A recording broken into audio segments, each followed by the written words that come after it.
Hey girls. Hey girls. I don't know what that voice was all about. Why is my voice all cracky? Good morning. Happy Thursday. Y'all, it's almost June.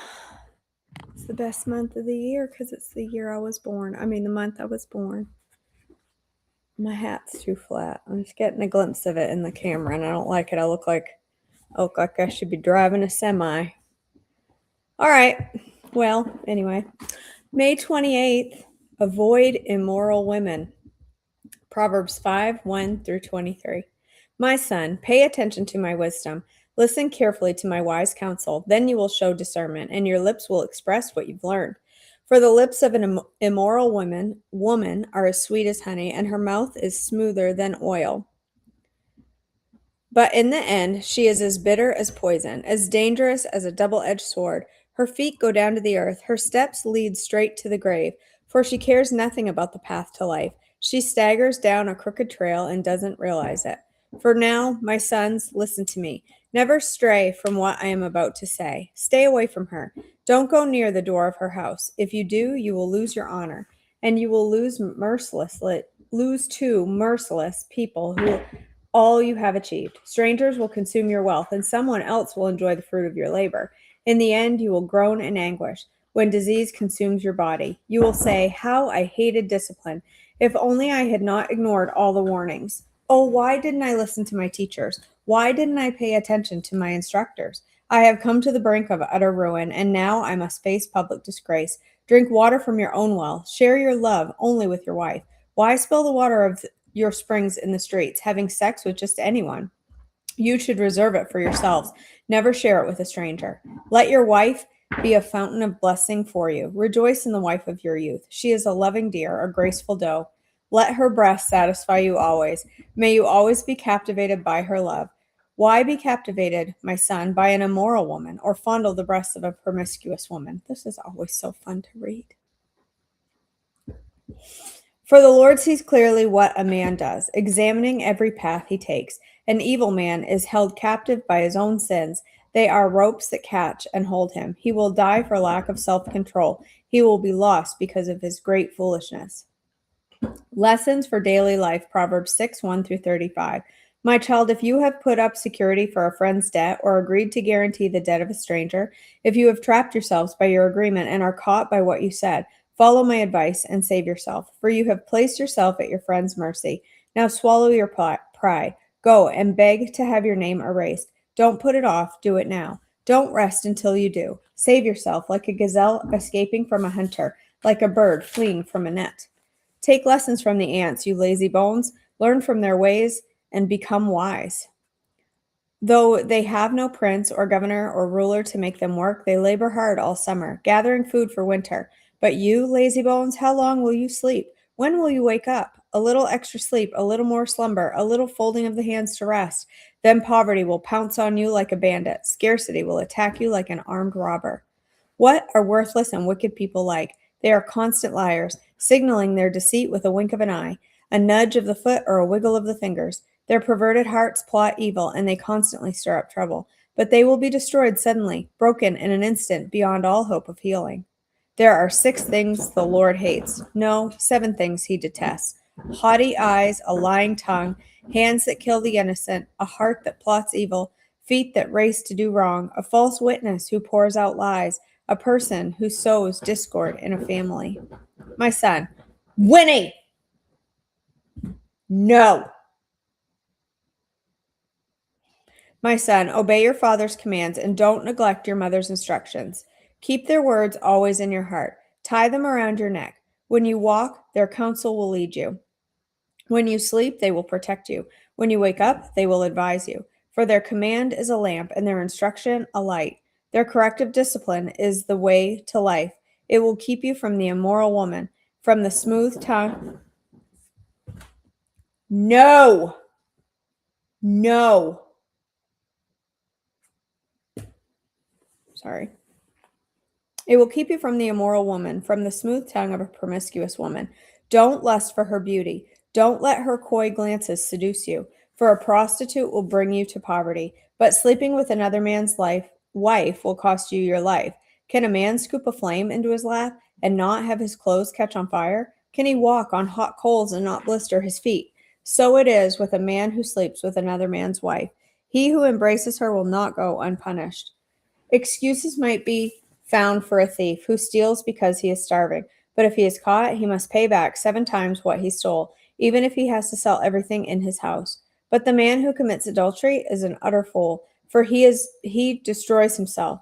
He will be wounded and disgraced. His shame will never be erased, for the woman's jealous husband will be furious, and he will show no mercy when he takes revenge. He will accept no compensation nor be satisfied with a payoff of any size. Another warning about immoral women. Proverbs 7:1-27. Follow my advice, my son. Always treasure my commands. Obey my commands and live. Guard my instructions as you guard your own eyes. Tie them on your fingers as a reminder. Write them deep within your heart. Love wisdom like a sister. Make insight a beloved member of your family. Let them protect you from an affair with an immoral woman, from listening to the flattery of a promiscuous woman. While I was at the window of my house, looking through the curtain, I saw some naive young men, and one in particular who lacked common sense. He was crossing the street near the house of an immoral woman, strolling down the path by her house. It was at twilight in the evening. As deep darkness fell, the woman approached him, seductively dressed and sly of heart. She was the brash, rebellious type, never content to stay at home. She is often in the streets and markets, soliciting at every corner. She threw her arms around him and kissed him, and with a brazen look she said, I've just made my peace offerings and fulfilled my vows. You're the one I was looking for. I came out to find you, and here you are. My bed is spread with beautiful blankets, with colored sheets of Egyptian linen. I've perfumed my bed with myrrh, aloes, and cinnamon. Come, let us drink our fill of love until morning. Let's enjoy each other's caresses, for my husband is not home. He's away on a long trip. He has taken a wallet full of money with him and won't return until later this month. So she seduced him with her pretty speech and enticed him with her flattery. He followed her at once, like an ox going to the slaughter. He was like a stag caught in a trap, awaiting the arrow that would pierce his heart. He was like a bird flying into a snare, little knowing it would cost him his life. So listen to me, my sons, and pay attention to my words. Don't let your heart stray away toward her. Don't wander down her wayward path, for she has been the ruin of many. Many men have been her victims. Her house is the road to the grave. Her bedroom is a den of death.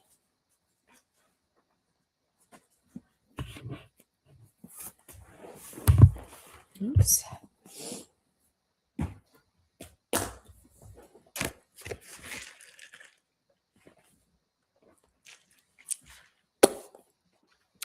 All right.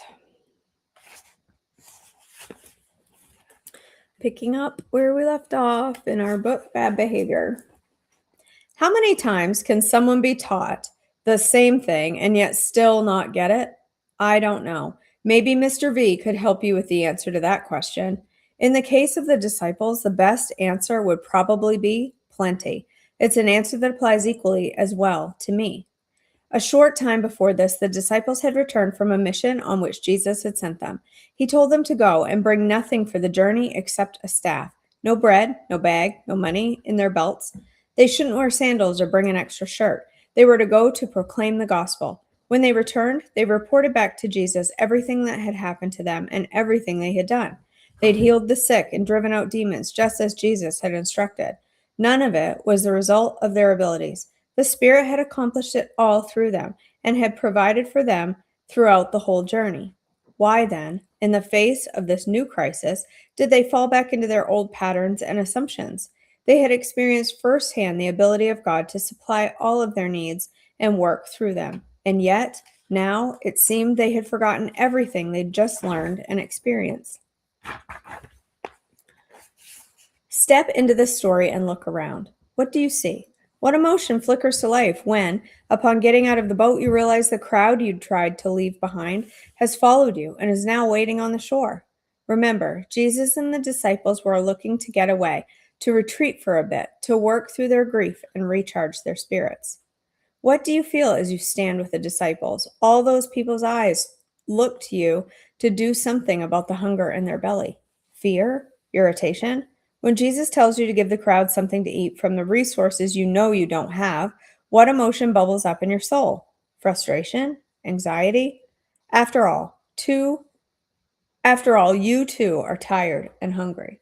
When the sheer magnitude of the need presents itself and we confront the feeling that there is nothing we can do, we most often end up feeling small, helpless, even resentful at not being able to avoid it.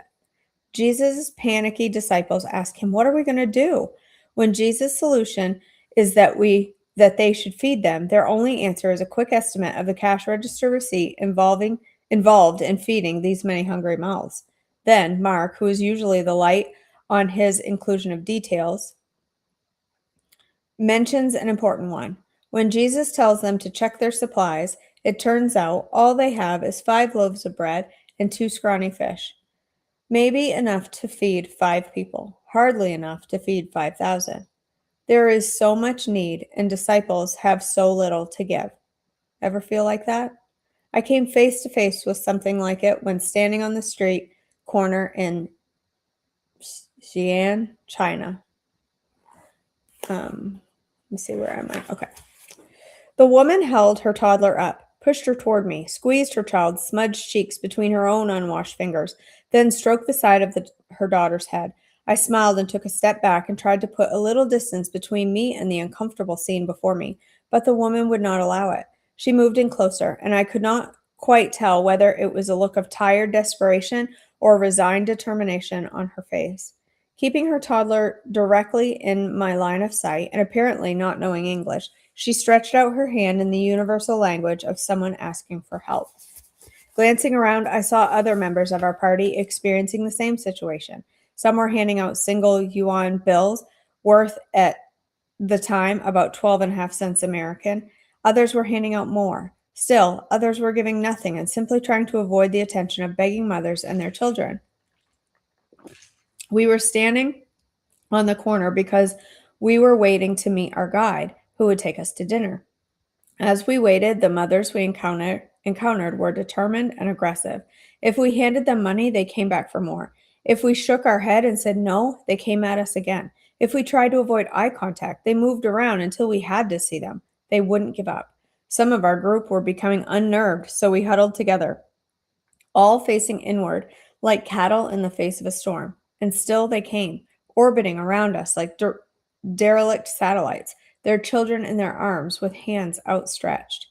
It troubled and unsettled me. It still does all these years later when I remember that moment and think of those women and their children in Xi'an.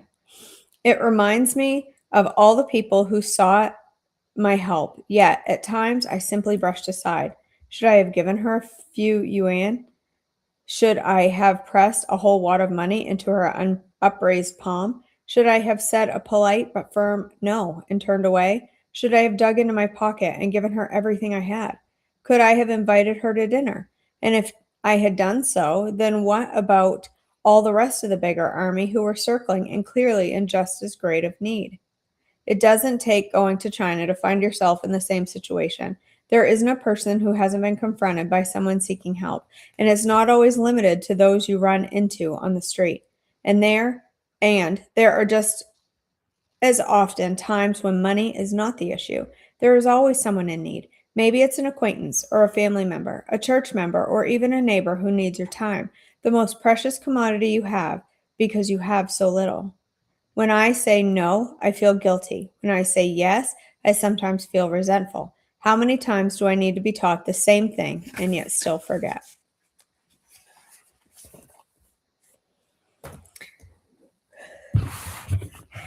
All right.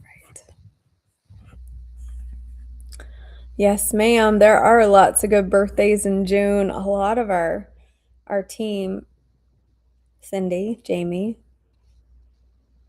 Christy, myself, right? Is there more? Is it the 4 of us? Is there more in our group? Is Christy in June or July? I don't have them memorized. I have to look them up. I think it's June. I think it's 4 of us in the admin team that has birthdays in June, right? I have to look at the spreadsheet. Shirley, sure, is Christy in June? Shirley's in June. Is it 5 of us in June? Clearly a good month. I can't remember. I have to pull up the spreadsheet.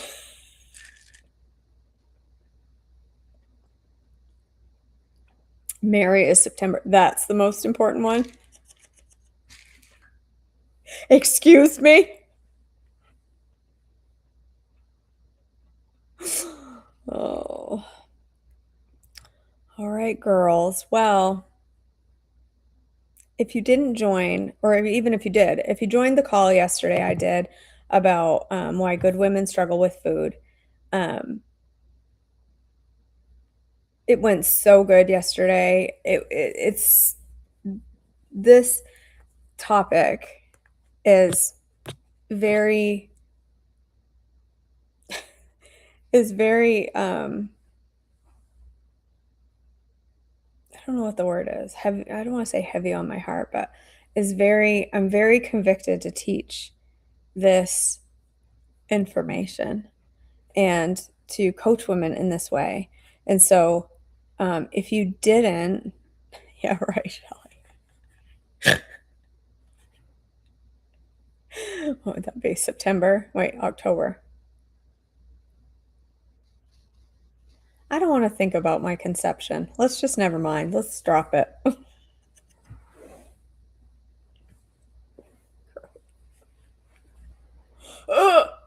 um, Anyway, the class that I did yesterday went really good, and the replay is available. So if you registered but didn't get a chance to see it, make sure you check your email.